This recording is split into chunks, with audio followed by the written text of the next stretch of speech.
తెలుగు రాష్ట్రాల్లో 450కి పైగా రోబోటిక్ సర్జరీలు సక్సెస్ఫుల్ గా చేసిన ఘనత మణిపాల్ హాస్పిటల్దే. కూడా నెత్తి వలిగింది. అంత అర్థం కాలేదు. ఇక పిలిచి వెళ్ళి ఉరికిపోయిండు. నాకు ఎవరిని లేపాలని అర్థం కాలేదు. సీదా నడుచుకుంటూ గవర్నమెంట్ హాస్పిటల్కి వెళ్ళి అడ్మిట్ అయినా సార్. ఏ టైంలో జరిగింది దాడి అనేది? ఏ టైంలో జరిగింది? ఇంటికి వచ్చి కొట్టుడు అవసరం అడిగి మా చుట్టం కాదు, మాకు దగ్గరోడు కాదు. మా పిల్లగాన్ని కొట్టింది. అది నైట్లో పానం పోతే మేము ఎవరిని అడగలేదు. దానికి బాధ్యులు ఇవ్వలు, చూసిన వాళ్ళు ఎవరు లేరు, చెప్పేటోళ్ళు ఎవరు లేరు. నమస్తే, welcome to Suman TV. Nizamabad జిల్లాలో కొంతమంది ఆకతాయిలు అయితే రెచ్చిపోతున్నారు అని చెప్పుకోవాలి. మొన్న ఏదైతే మనకి ఒక 1 వీక్ బ్యాక్ కూడా 200 రూపాయల కోసం ఒక వ్యక్తిని అతి దారుణంగా గొంతు కోసి చంపేశారు. సో ఈ వార్తలన్నీ మరవక ముందే దుబ్బాకు చెందిన గంగా ప్రసాద్పై ఎవరైతే గౌతమ్ నగర్కి చెందిన ఒక చందు అనే వ్యక్తి అతి దారుణంగా ఇటుకలతోని కొట్టారు. కాకపోతే ఇక్కడ ఏం జరిగిందంటే యాక్చువల్లీ వాళ్ళు వాంటెడ్లీ చేశారా లేకపోతే కక్షపూరితంగానే ఏమైనా చేశారా అనేది చాలా పెద్ద బిగ్ క్వశ్చన్ మార్క్ అయితే ఉంది. కాకపోతే నైట్ టైంలో అంటే నార్మల్గా మన నిజామాబాద్ జిల్లాలో 10-11 తర్వాత ఏవైతే వ్యాపార సముదాయాలు కూడా పర్మిషన్ లేని వాటికైతే ఖచ్చితంగా నడపద్దు అని చెప్పేసి స్ట్రిక్ట్గా గైడ్లైన్ అయితే ఉంది. కాకపోతే మద్యం అమ్మకాల గురించి మనం మాట్లాడుకుంటే ఈ మధ్య కాలంలో నిజామాబాద్లో ఏ గల్లీకి పోయినా కూడా మద్యం అనేది ఏరులై పారుతూ ఉంది. కాకపోతే మద్యాన్ని కోసమే 10 తర్వాత వైన్ షాప్లు బంద్ చేసిన తర్వాత బెల్ట్ షాప్లకు ఎవరైతే గంగా ప్రసాద్ వెళ్ళాడు, గంగా ప్రసాద్తోని దాంతోనే ఎక్కడైతే అక్కడ ఆ ఏరియాలో గౌతమ్ నగర్కి సంబంధించిన చందు అనే క్యాండిడేట్ కూడా అక్కడికి రావడం జరిగింది. సో అక్కడ ఏం జరిగింది అనేది పక్కన పెడితే మాత్రం చందు అనే వ్యక్తి ఈ గంగా ప్రసాద్ని ఇటుక పిల్లలతోనైతే కొట్టిండు, అతి దారుణంగా ఇంజురీ అయితే చేసిండు. సో ఇదే అంశంపై మనతో మాట్లాడడానికైతే గంగా ప్రసాద్ ఉన్నాడు. గంగా ప్రసాద్తో మాట్లాడదాం, అసలు ఏం జరుగుతూ ఉంది. నిజామాబాద్ జిల్లాలో ఇట్లాంటి దాడులు అనేటివి చాలా సర్వసాధారణం అయిపోతుంది. దుబ్బా కావచ్చు, గౌతమ్ నగర్. సో ఈ ఏరియాలు ఏవైతే ఉన్నాయో చాలా వరకు కూడా ఆ ఏరియాకి నైట్ 10 తర్వాత ఎవరైనా ఆ ఏరియాలో తిరగాలంటే కూడా ఇవాళ గజగజ వణుకుతున్న పరిస్థితి ఉంది. సో మద్యం మత్తులోనే గంగా ప్రసాద్ని చందు అనే వ్యక్తి అతి దారుణంగా కొట్టిండు అనేది తెలుస్తూ ఉంది. ఆ రోజు మొత్తం రక్తంతోనైతే తను ఇంటికైతే వచ్చిండు అనేది మనకు తెలుస్తూ ఉంది. గంగా ప్రసాద్ ఉన్నారు. సో గంగా ప్రసాద్, అసలు ఏమైంది ఆ రోజు, ఏం జరిగింది, అసలు ఏమేమి తీసుకోవడం జరిగింది నీ దగ్గర నుంచి? సార్ నేను మందు తీసుకోవడానికి వెళ్ళిన వచ్చేటప్పుడు పోయేటోని పిలిచిర్రు. నేను ఆల్రెడీ డ్రింకింగ్ చేసి ఉన్నా. అయితే అక్కడ వాళ్ళు ఏం చేసుకుంటారో నాకు తెలియదు.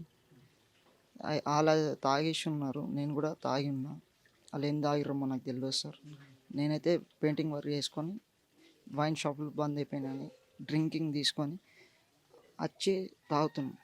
అయితే పిలిచి ఆడ మందు తీసుకున్నారు నా దగ్గరికి వెళ్ళి.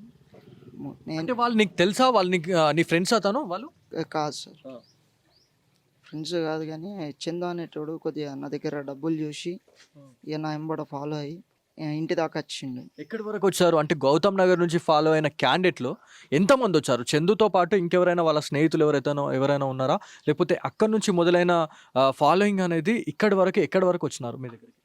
ఈ చందు అనే ఒక్కతను వచ్చాను. ఒక్కతనే వచ్చింది. ఎక్కడి వరకు ఫాలో చేసిండు మిమ్మల్ని?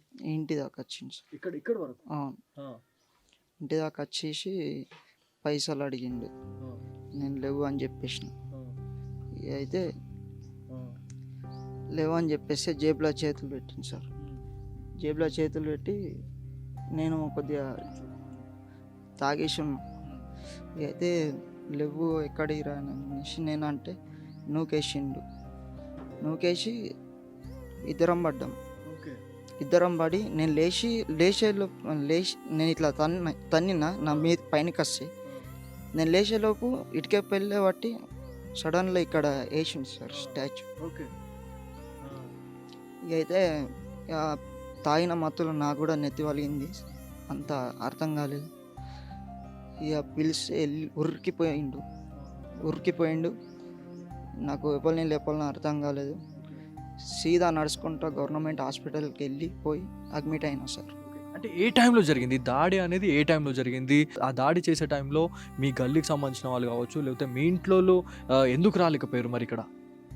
మా చెల్లె బర్త్డే ఉండే, అక్కడికి వెళ్ళిపోయారు మా వాళ్ళు. గల్లీలో ఎవరు లేకుండే, అయితే నేను ఒక్కొని ఉండే, నాకైతే తాగిన మత్తులో సుదురు అంచలేదు. ఏ టైంలో అయింది గంగాప్రసాద్? ఏ టైంలో మీ పైన దాడి జరగడం జరిగింది?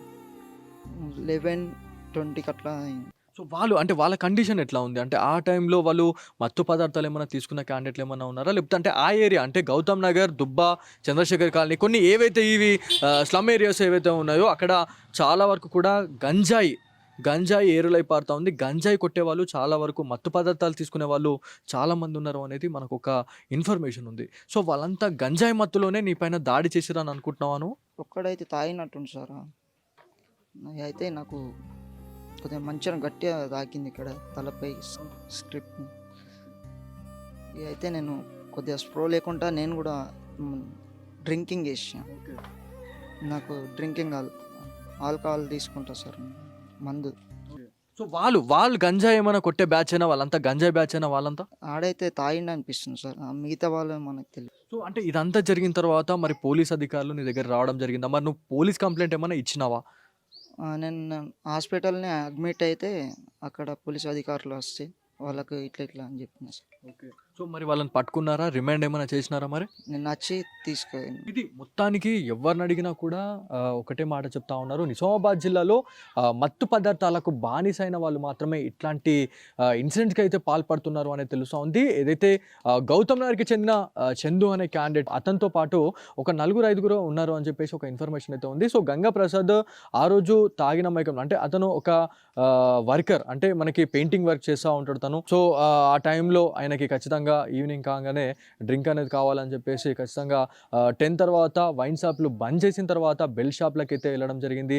ఆ టైంలోనే ఇదంతా కూడా అక్కడ అతని దగ్గర ఎవరైతే గంగాప్రసాద్ దగ్గర అమౌంట్ చూసిన తర్వాత ఎవరైతే చందు అనే క్యాండిడేట్ వాళ్ళతో పాటు ఎవరైతే ఫ్రెండ్స్ ఎవరైతే ఉన్నారో ఆ అమౌంట్ తీసుకోవాలి అని చెప్పేసి మరి ప్రేరేపించిరా, లేకపోతే అమౌంట్ తీసుకోవాలా, వీటి దగ్గర నుంచి ఎట్లన్నా కొట్టి తీసుకోవాలి, లేకపోతే బెదిరించి తీసుకోవాలి అని చెప్పేసి అనుకున్నారా అనేది పక్కన పెడితే మాత్రం ఇంటి దాకా వచ్చి మరి ఫాలో చేసి ఇంటి దగ్గరనే అతి దారుణంగా ఇటుక పిల్లలతో కొట్టిరు అనేది తెలుస్తుంది. సో వాళ్ళ కుటుంబీకులు కూడా ఉన్నారు, ఒకసారి వాళ్ళతో మాట్లాడదాం.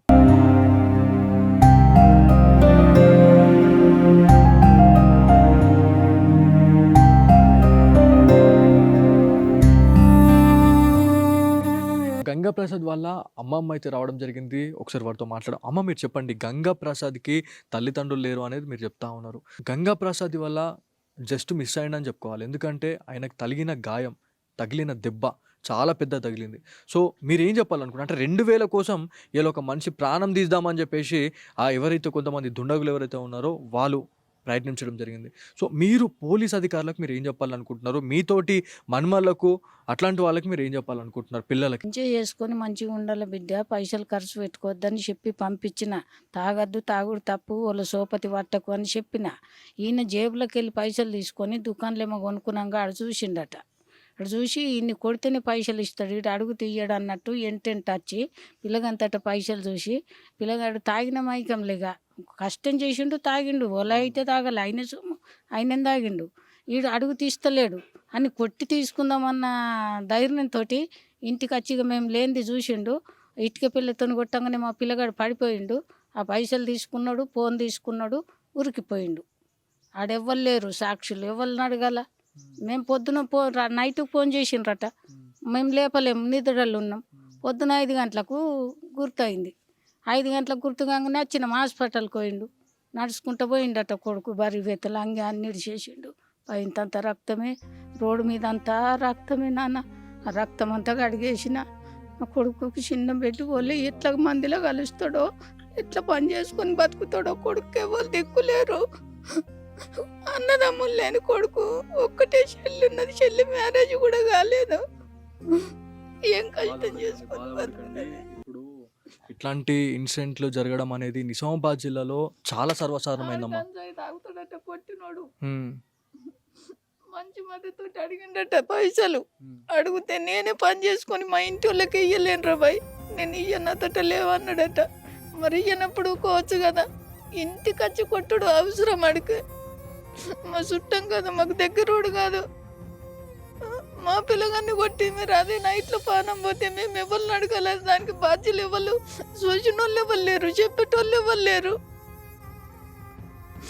ఇంత ఘోరం అయ్యా, 100 రూపాయల కోసం పానం తింటారేడన్నా. నిజామాబాద్లో చాలా వరకు కూడా ఇట్లాంటి మత్తు పదార్థాలకు బానిసైన వాళ్ళు హత్యలు చేయడానికి కూడా వెనకాడలేదు అమ్మ. సో వాళ్ళ గురించి మీరు ఏం చెప్పాలనుకుంటున్నారు? తల్లిదండ్రులకు మీరు ఏం చెప్పాలనుకుంటున్నారు మెయిన్గా? అందరు మంచిగా ఉండాలి, ఇటువంటి దందాలు చేయొద్దు. మంచిగా పని చేసుకోవాలా, అన్నం తినాలా, ఇల్లు మంచిగా ఉంచుకోవాలా, మంచిగా జాగ్రత్తగా పెరగాల. ఇటువంటి తాగుడు తినుడు తిరుగుడు సినిమాలు చూసుడు ఇటువంటి దందాలు చేసుకోవద్దు. మంచిగా బతకాల, కష్టం చేసుకో. డాక్టర్ ఏమన్నాడు మరి? ఎట్లా మరి కోలుకుంటాడు, తొందరనే కోలుకుంటాడు అని చెప్పిర్రా? మరి ఏమంటున్నారు మరి గంగప్రసాద్ గురించి? మంచిగా ఉన్నాడు అమ్మ, రాసిచ్చిండు, బెడ్ బాగా పోయింది. కొంచెం ఆయనకు తినే వస్తువులు మంచి బలమైనవి పెట్టుండ్రి అని ఒక చిట్టు రాసి ఇచ్చిండు, మందులు రాసి ఇచ్చిండ్రు, వాళ్ళే మందులు ఇచ్చిండ్రు.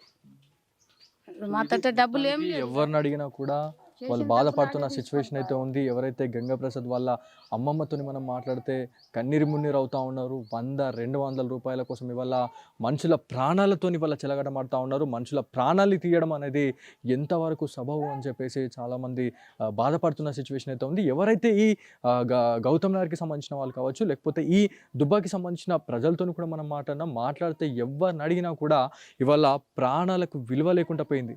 అంటే ఒక కుక్కని కొడదామంటే కూడా చేతులు రాని సమాజంలో మనం ఉన్నాం. కాకపోతే ఇవాళ మనుషుల్ని ఇలా అతి దారుణంగా కొట్టి చంపేస్తూ ఉన్నారు అనేది చాలా వరకు కూడా మనకి ఇవాళ బాధని రేకెత్తిస్తుంది అనేది మనం చెప్పాలి. సో నిజామాబాద్ జిల్లాలో ఈ ఒక్క వార్త అనేది ఇవాళ సోషల్ మీడియాలో వైరల్గా మారింది. ఒక 200 అదేవిధంగా 2000 కోసం ఇవాళ ఒక మనిషిని కొట్టి చంపేద్దామనే కక్షలో ఇవాళ కొంతమంది దుండగులైతే ఇట్లాంటి దుశ్చర్లకైతే పాల్పడడం అనేది చాలా బాధాకరం అని చెప్పేసి స్థానిక ప్రజలైతే చెప్తా ఉన్నారు. సో ఇది ఇక్కడ ఉన్న తాజా పరిస్థితి. కెమెరా పర్సన్ కార్తిక్తో బాలు సుమన్ టీవీ, నిజామాబాద్ నుంచి.